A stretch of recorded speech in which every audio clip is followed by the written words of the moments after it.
Speaker Alan Peter Cayetano is fighting back criticisms on the controversial frontliner sign during the House special session. Cayetano revealed that it was not his idea, but that of Isabela Representative Tonypet Albano. Tonypet Albano asked ES, myself, and many of you to hold the banner. And I asked him, why did you ask us to do that?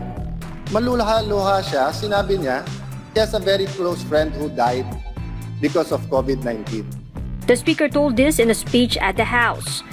And he told me, hindi po madali sa mga waiters na pumasok ngayon kasi no work, no pay yung iba sa kanila. Yung chef, yung cook, yung ibang nagbabantay, yung ibang naglilinis dito. On the other hand, we've already lost part of our members sa family dito po, I think dalawa, because of COVID-19. Meron na pong kongresista na kino-confirm ang test pero meron pong COVID-19. Si Senator Nig Subiri, di ba? Cayetano said bashers assumed going to batasan was equivalent to what medical frontliners are doing. Are we saying that we are as brave? Are we saying that we are as noble? Are we saying that we are, as worthy as the frontliners for praises? No, we never said that. He stressed, we don't need publicity. We're on TV the whole day.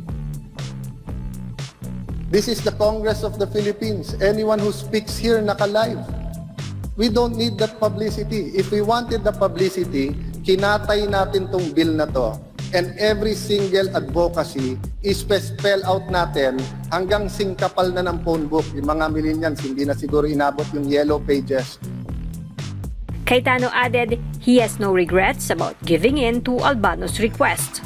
Tonypet, if you ask me to hold up a sign again, and even if the sign curses at me, but it gets people to read and it gets people to say stay home, I will do it again and again and again.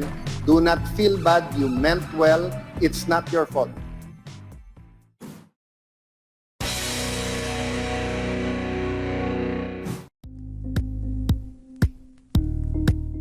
Thank you for watching Politiko TV. Please like and subscribe to our channel for more videos.